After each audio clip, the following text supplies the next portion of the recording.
My name is Michelle Konopic. That's my husband, Daniel Konopic. I live out here in Sandy Creek Ranches. The creek is Big Sandy Creek.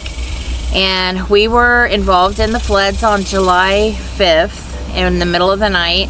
And everything was just pretty much gone.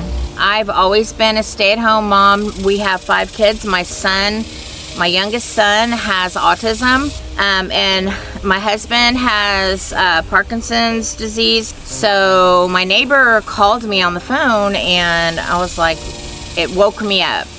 And I went and looked outside, and water was already up to the top of our porch, which we had 4 steps going up to our porch. And so when I saw that, I had to get my husband up out of bed because it's kind of slow moving because of his Parkinson's. Grabbed my purse, we ran upstairs, and within 20-30 minutes, the water was all the way up to the lower windowsill of our second floor.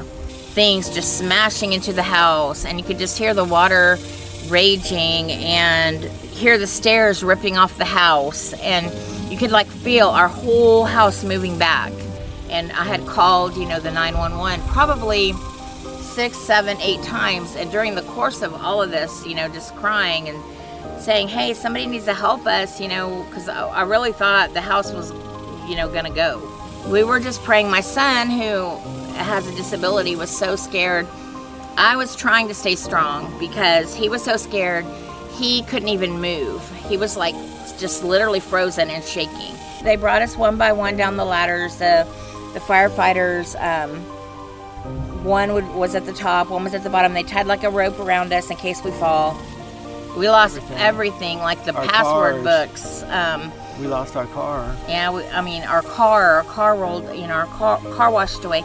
So literally having to ask people for help for everything when you were like pretty self-sufficient, your house was paid off, and you thought things are gonna be great, since he's disabled and we're just, out here, and it was a beautiful piece of land. And this was my ceramic shop, and I have had an Etsy store that I sold my ceramic stuff, and so I lost everything I'd already made that was in the house, on top of all my molds and my kilns and everything I need to do that. So basically I lost my home, I lost my business.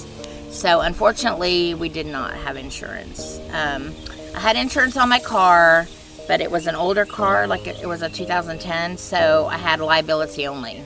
The house got torn down. You couldn't walk on an inch of this property.